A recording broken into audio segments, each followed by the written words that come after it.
This is a CJSR podcast. Volunteer-powered, Listener-supported, campus and community Radio. podcast. Radio and podcast. That's my experience with that. So sorry to the, daily grind? Whatever you gave me that day, it tasted like sewer water.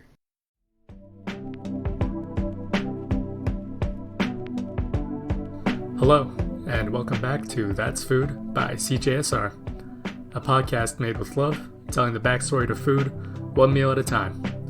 I'm your host, Ralph, and today we're going to be talking about coffee, something that's pretty big here in North America, apparently. I think I missed that though, because I don't drink coffee too much. I find that too much caffeine can mess with my sleep sometimes, and I already have enough problems sleeping as it is. The only other times I really have caffeine is when I drink pre-workout 3 times a week. So I guess my caffeine intake is higher than I thought. But I still feel like I don't know much about coffee, or what actually interests me about it, the culture surrounding it. I didn't even know the difference between an espresso and a latte before I started writing this. From the outside looking in, it seems like there's a lot about coffee and the things that it symbolizes that I don't really understand. I usually think of people who drink coffee a lot as tired, overworked, maybe a little cranky, but then their whole mood gets better when they have a sip. I imagine them spending all their time working and getting tired, but all they need is some coffee and then they're back at it, which is interesting to me, if not a little concerning. It makes me wonder if this is a reflection of our culture and its glorification of overworking. Is that the case?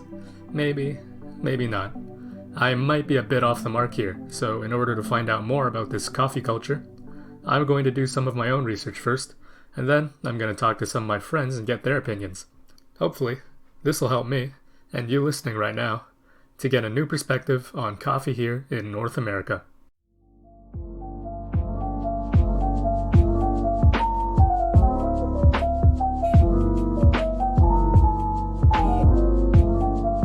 In case you're like me and also didn't know the difference between an espresso and a latte is about 60% milk and a larger 8 to 20 ounces per drink, while an espresso is much smaller at only 2 to 3 ounces per drink.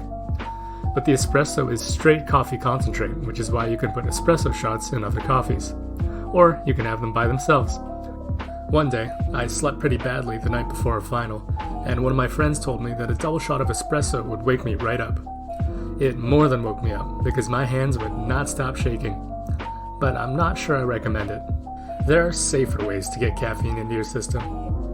To give you an idea about how much caffeine people can consume, on average, an 8-ounce brewed cup of coffee has 95 milligrams of caffeine in it, and it can vary from 70 to 140 milligrams. A double espresso shot has roughly 125 milligrams of caffeine, so putting that into a coffee will probably increase the caffeine by more than double. The FDA says that about 400 milligrams of caffeine a day is a safe threshold, but it can vary depending on a person's caffeine tolerance. Another source I found says that you need to have over 30 cups of coffee in a pretty short amount of time to die from a caffeine overdose. But don't get any ideas from that, because the episode is just getting started. But getting answers to the questions I want to know about the coffee culture isn't just a matter of looking them up. I'll have to talk to people and hear their thoughts and experiences. So, I've brought in some friends, one current and one former university student, to ask them the hard-hitting questions, and hopefully they can help me find some answers.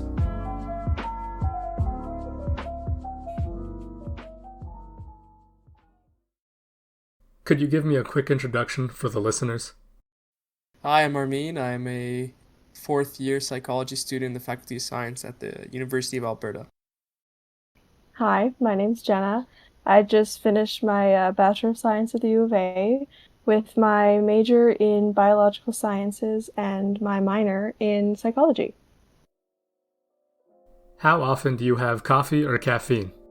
Like every day. Like once, no more than once to be honest. Like it's either I drink it in the early morning or I drink it right after a long day of work and I still have work to do. Like let's say I work in a lab, so I go to the lab and I'm awake during that, but I come home, I'm on my feet the whole day during the lab, so I come back. And then I drink coffee so I can get myself awake to now focus on some coursework or whatever.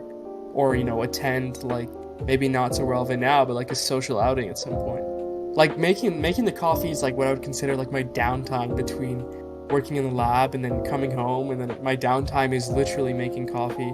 I use a kind of like a, I have like a, I don't know the technical term because I'm not that advanced, but I have like a little grinder, throw my coffee beans in there, and then I use a French press actually. Not because I'm fancy or anything, it's just what happens to be at my house. We don't have like a coffee machine. We have French press. You take the coffee grinds and you throw them in the French press, boiling water, wait 5 minutes, and then, you know, you press on the French press and you get yourself coffee. Mostly Red Bulls, because those are easier to get my mom to bring home and have in the fridge, and especially when like I gotta get up every morning to like watch my dogs, take them for walks and whatnot. I am exhausted all the time, and especially through finals. Like whenever it's like midterms or finals, if you look in my fridge, there's like 10 Red Bulls in there at pretty much all times. Sometimes I reach out and have like a Monster or Rockstar here and there, but mostly varieties of Red Bulls. And I'd say how many of those a week? Probably I would have like at least 3 or 4 a week. And that would be like on top of also having coffee. So like there's some days where it's like if I wake up in the morning, I'll have a Red Bull, and then if I'm leaving, I'll go out and I'll get something like a coffee, or Starbucks, a lot of their like refreshers also have caffeine in them, if you didn't know that. So like the ones that are like fruity drinks and like lemonade and stuff also have caffeine in them. It's cold and it's got caffeine. How has coffee ingrained itself into North American culture? What makes us so obsessed with it, while other places like the UK might prefer tea, or maybe nothing with caffeine at all? About the history of coffee in North America, well, I'd say it's probably tied into the work culture here with the 9 to 5. And you know what? Not even the 9 to 5, because that's not enough to really explain it, because other places like the UK probably also have the same type of work cycle. More so compressed nature, the workload in North American companies might be greater, causing you to stay up late and have to get up early again to go to work and bring it home back with you. Those are one of the many reasons, I would guess. It's in everything. I think a lot of people not are addicted to caffeine, but like when you say wake up in the morning and don't have like, you're off of your like schedule or whatever, your regular routine, and you get like a headache, a lot of people don't know why that is, especially if they don't drink coffee every day. But like, who knows, maybe there's someone who really likes chocolate. There's caffeine in chocolate, well, most chocolate. Or maybe there's someone who drinks like Coke Zero. There is caffeine in everything. So like say you have chocolate here, and then you have like a Coke there, and then you have like a small glass of coffee there. Like it all adds up eventually. So maybe you're not having 6 large coffees a day. Caffeine in so much stuff nowadays that I feel like everyone on some level has some sort of like, not addiction to it, but you know what I mean? Like I feel like it's just been so normalized that you wake up in the morning and you have a coffee, or in the UK, like you wake up in the morning, you have a tea. That's just how it is. And like when you watch TV, what do when they get up? They make a coffee or a tea. Like nobody really thinks of it like technically caffeine's a drug, but nobody thinks of caffeine like a drug. It's just there. And I think part of it too is just the convenience. Like there's so many places where you could get coffee or tea or like espresso or something. I feel like it's just kind of ingrained in like our almost like high-strung, high productivity society, that like it's kind of what keeps you going, and it pushes you to keep going even when ready to like flop on the floor or take a nap. Why is drinking coffee such an integral part of the university student experience? People like to attach themselves to a subculture. It makes them feel comfortable that, you know, like me and like these other people, we have this common thing that we can talk about, our whatever Starbucks secret menu, or like favorite type of coffee, or our favorite way of making coffee. And I don't know if you've ever heard of like this thing called terror management theory. It's been a long while since I've read about it, but basically like people will attach themselves to these like non-living things to reduce kind of their awareness of their own mortality.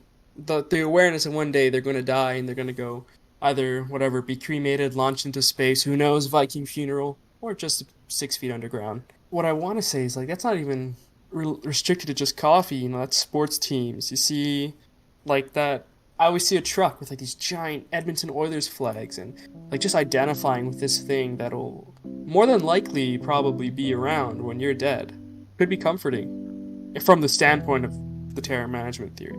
I think it's also just out of necessity to drink like coffee. I think Starbucks is just like one of many coffee companies, probably the biggest. They're probably the largest kind of coffee-based company, and they've created very successfully like a subculture, and people like that. People like that idea, whether it's for something as an extreme stretch as I put out earlier of reducing their mortality, or if it's just because they like the Starbucks logo, they like the stuff. Places like Remedy are popular because they offer like a nice atmosphere for people to go consume coffee, something that'll make them more energized than work on their stuff.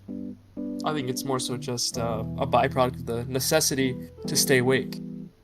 If you have nothing in common with someone, you can at least like be like, hey, what's your coffee order? And then you can from there bridge. I know I've done interviews for like positions and clubs. And like one question like we just ask to break the ice is like, what's your coffee order? Like, are you like a double type of person, or are you black coffee, or somewhere in between? Or do you just not drink coffee? So a lot of people just say don't drink coffee, so. Image of like a university student who's like always having coffee and like grabbing coffee like around the corner every time, going through several coffees a day to get through their papers and tests and stuff. And I almost feel like it doesn't really exist. Like obviously, like anything, there's people who love coffee and actually drink that much coffee every single day because they like it, or they're just that addicted to caffeine. Think about the people who you like kind of always see hanging around in coffee shops and stuff. The version of university that you wish university was, you want it to be that way, and you want to have like the cozy fun times with your friends and stuff, and like you all get coffee and you just like hang out and slightly work on your papers and whatnot when you're doing like when you're drinking your coffee at Remedy and whatever. I feel like the people I know who are like that, like I said, they don't tend to be the most like driven students who are like actually focused on all their schoolwork. They'd almost be living like the romanticized version of being a student. The one person who is on their laptop with their headphones in and they're totally like zoned into their laptop, like that person is actually doing schoolwork. That's not like the nice version of what you like to see when you're walking by a cafe and people are just like laughing and having a good time and talking to each other, you know? The people who you see in the cafes who have their heads down in their laptops or in their textbooks with like headphones in and they're not sitting with anyone. Those are the people who are actually studying and focusing, not the people who are sitting, sipping their tea, their chai with a whole group of friends. Do you think of caffeine consumption as a good thing or a bad thing? Does this tie into the grind or hustle culture being a problem in North American society? Honestly, it depends on the time of day, the amount of caffeine. I don't think it could be a horrible thing for you if it's done in moderation. But if you're like doing like 2 or 3 coffees a day just to get through the day, then you actually have a problem, I think. And on the weekends, I usually don't drink it because I'm not getting up that early. But it's when you need it to get through a day, or you cannot go without it, then I think that's a problem. If you're not like being productive and producing like economic output, then you're like a waste of skin, basically. Maybe it doesn't imply that directly, but you know, if you're watching that over and over and it's being pounded into your head every day and you're like, oh god, you know, I just worked 8 hours, I'm feeling tired. Why am I feeling tired? I should be going home and working from 5 p.m. to 9 a.m. Places like Japan have a work culture that also like values like real hard work and like doesn't disapprove of sleeping at the office like to get more work done. I've seen documentaries where that like that's not frowned upon. Like here you sleep in your office, you're like, dude, like you're gonna get fired. Like that's a breach of professionalism. And that's another thing. It's like, okay, well there's people that are like enjoying this. Like there's some people that just enjoy working all the time, and like it reminds me of another thing actually. It's like where you find time to fill in just like periods of where you'd be doing nothing. That's a notion of just trying to distract yourself, because I find like the days where I have like absolutely nothing to do, like that's the days where I'm like, alone with thinking too much. I start thinking about things too much. And it's okay to think, but if you just sit and think all day, I think you can potentially go down a rabbit hole that might lead you to some anxious thoughts, overthinking. That's just my perspective. I think a lot of the time, like the positive virtues of emphasizing being productive or like doing something, even if it's just leisure, just doing something that isn't just you sitting kind of idling by. It doesn't have to be strenuous, just anything. And I think there's a difference between like not addressing things that stress you out and then thinking about them not at all and then thinking about them all the time to the point where like it just gives you the stress. So I would say for some people, like the overworking, we might think it's overworking, but for them it might just be like a way to distract themselves from things that are like worrying them. And in men especially, there seems to be like this glorification of like devoting yourself like to work, like devoting yourself to your professional career, and that has lots of different ramifications. But for some people it can be really helpful, and those people who don't want to be in that over culture of like work, that type of work, that amount of work, if that's forced upon them, that's when you get those issues. Work is just such a lie. It's such an ideal. Like people want to portray themselves, some people might want to portray themselves as these people who work all the time because that's something they value. That's something like other people have told them that they respect. So like maybe to gain the respect of someone else, they portray that, and it might not even be true. They might like say they work all the time, but you don't know that. So like someone on the outside sees that, like, why am I not working all the time? It's just this cycle of people comparing themselves to other people and drawing maybe some irrational conclusions about their self-worth and productivity. I was actually thinking about working and like the intricacy of, loving what you do, like trying to find something that you love, because then there's that saying, if you love what you do, you don't work a day in your life. And I honestly believe that. Like, I think there's something Freud said, and a lot of people have this whole other idea of Freud, and I'm not going to get into that because that's not really relevant. One thing he said, and it was that to live is to love and to work. In my opinion, why not put those two together? Love your work and then love those around you, and you're probably setting yourself up for a really good future. And obviously easier said than done, because people have different circumstances and they have different obligations, and that might put their plans to get to what they love on hold for a little bit so they can survive. I would almost say that caffeine consumption is kind of neutral. Like, I wouldn't say it's good or bad. Like, it just kind of is. And I'm sure that is like a product of what our society has come to. But in terms of like the second part of the question, like it's there. Nobody really talks about it, but it is there. And it's there through everything. Like, when you watch shows and say you're in, like, the show is depicting like a busy office environment, there's a person who runs and grabs coffee. All of these people who are so hardworking don't grab their own coffee. They have someone bring it to them. Like, that kind of thing you see in my head, at least. I see a picture of like two, say, like CEO people, and they're each holding a coffee. So it's not like the coffee itself isn't the center of the photo, but it's there. Silent in the sense that nobody really talks about it, but everybody kind of knows that like caffeine's supposed to be the thing that like helps you go harder, and like the whole like notion of going harder and doing more, and like you said, like a side hustle, like 5 to 9, like after you've already worked your 9 to 5. That whole idea is that caffeine is something that's there if you're not looking into doing harder drugs. The caffeine is there that'll like help keep you going, but it's like how long can the caffeine keep you going until you crash? Because I don't know if you've ever seen someone with like a bunch of side hustles burn out, but it's not pretty. Instead, it's like there's this constant like anxiety of like, oh, I need to get everything done and I need to keep going, and when does it stop? It doesn't stop, because you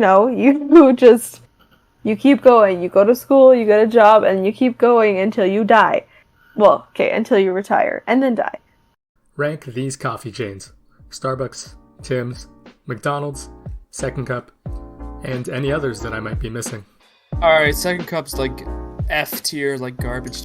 Okay, I feel like Starbucks like automatically just wins because like their price point seems to be so much higher than the other competitors. But like Tim's, honestly, if I have Starbucks every day, I'm not gonna be able to live. You're not even gonna be able to do anything. You're just gonna have to like work to buy Starbucks. You're gonna have to work at Starbucks. I think McDonald's is definitely better than Tim's for their coffee. This might just be urban legend, but I heard that McDonald's now has the formula that Tim's used to have that was actually good. Tim's is going through it, like, someone send them help. Well, it used to be, like, one thing a lot of people, like, support them is because, like, oh, they're, like, the only Canadian, like, brand. I think Second Cup is actually Canadian, is it not? Or is it American? That's, like, a big point for people liking it. It's, like, it's Canadian, but also... Obviously, Starbucks is the top. And honestly, I would say it's mostly because of, like, the variety, you know? Like, there's just so many options that pretty much anything you're feeling, you go to Starbucks. Maybe I'll order Starbucks right now. Just kidding.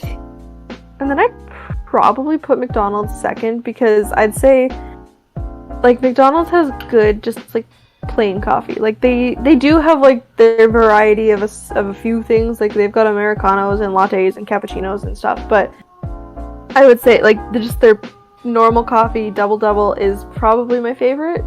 Starbucks is just like a little too bougie for me. Like, they're just plain coffee, so I don't really get that there, but I get other varieties of coffee. I would put probably Starbucks, then McDonald's, and then probably Remedy, which I've only had a few drinks there, but one, they were actually pretty good, and two, they also have a lot of variety, which is nice. Like, it's not outrageous, but it's not cheap. Then I'd probably put Tim's after Remedy. Just because, like, even though I have some beef with Tim's, still like ice caps and stuff. Second Cup is dead last because I hate them. Alright, thanks for coming on today. Those were some great answers. Any last thoughts before we go? No problem, Ralph. It was definitely my pleasure. Just love each other and don't overdo the coffee too much. Please get vaccinated.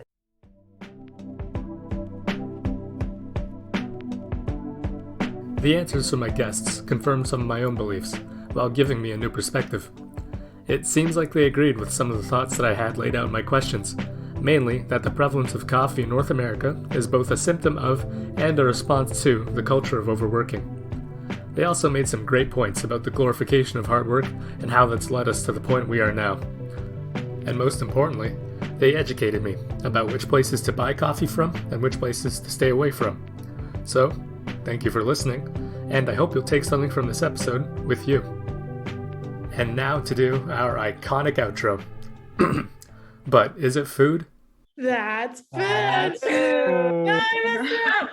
Sorry, I didn't. Again, yeah, I'm not counting down. I'm not counting it down. Wait, Too we're not much. counting?